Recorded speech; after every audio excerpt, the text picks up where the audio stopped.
நம்மளுடைய முதலமைச்சர் செல்வி ஜெயலலிதா அவர்கள் கடந்த வருடம் டிசம்பர் மாதம் 5ஆம் தேதி அப்போலோ மருத்துவமனையில் உடல்நிலை சரியில்லாத காரணத்தினால இறந்துட்டாங்க அப்படின்ட்டு ஒரு அதிகாரப்பூர்வமான அறிக்கை வெளியே வந்துச்சு.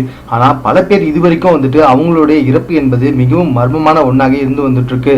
மேலும் அவங்க கொலை தான் செய்யப்பட்டாங்க அப்படின்னு பல பேர் ஆணித்தனமாக சொல்லி வந்துட்டு இருக்காங்க. சரிங்க, பல பேர் அப்படின்னு சொல்லி யார் தானே கேட்குறேன்றீங்க. அதாவது நம்மளுடைய உயர்நீதிமன்ற நீதிபதி என்ன சொல்லியிருக்காருன்னா, ஜெயலலிதாவின் சாவுல மர்மம் அடங்கி இருக்கதாகவும், என்கிட்ட இந்த வழக்கு வந்தா கண்டிப்பா நான் அவங்களுடைய உடலை தோண்டி எடுத்து மறுபரிசோதனைக்கு அனுப்பி வைப்பேன் அப்படின்னு நீதிபதியே சொன்னது இப்ப பல பேர்கிட்ட ஆச்சரியத்தை ஏற்படுத்தி வந்துட்டு இருக்கு. அது மட்டும் இல்லைங்க, ஜெயலலிதா கொலை செய்யப்பட்டிருக்காங்க. அதனால்தான் அவங்களுடைய ஆவி இப்ப பல பேர் கணக்கு தெரிஞ்சிட்டு இருக்கிறதாகவும், அது மட்டும் இல்ல அந்த ஆவி பயங்கர உக்கிரமா அணிஞ்சிட்டு இருக்கிறதாகவும் பல பேர் பேசி வந்துட்டு இருக்காங்க. ஆமாங்க, அப்போலோ ஹாஸ்பிட்டலோட கார் பார்க்கிங்ல அந்த ஆவியை சில பேர் பார்த்திருக்காங்களாம். அதுக்கப்புறமா போயஸ் கார்டன் வீட்டுல கூட அந்த ஆவிலாம் சுத்தி வந்துட்டு இருக்கான். அது மட்டும் இல்லைங்க, இப்ப சசிகலா வேற ரொம்ப பிஸியா இருந்து வந்துட்டு இருக்காங்க. அஇஅதிமுகவோட பொதுச் செயலராக கமிட் ஆனதுக்கு அப்புறமா. ஆனா அவங்க இப்ப என்ன பண்ணிட்டு இருக்காங்கன்னா, நம்மளுடைய ஜெயலலிதா அம்மா மாதிரியே உடை, நடை, பாவனை, அவங்களுடைய அலங்காரம் கூட ஜெயலலிதா அம்மா மாதிரியே மாத்திட்டு இருக்காங்க.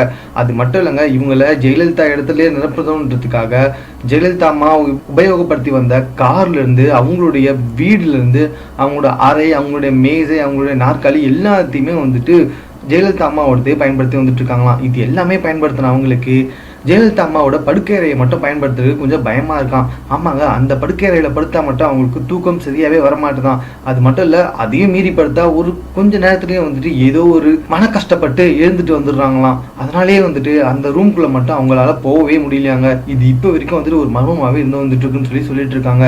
இதை பத்தி அஇஅதிமுகவில் இருக்க ரொம்ப சசிகலாவுக்கு நெருங்கின வட்டாரங்களுக்கு மட்டுமே தெரிய வந்திருக்கு.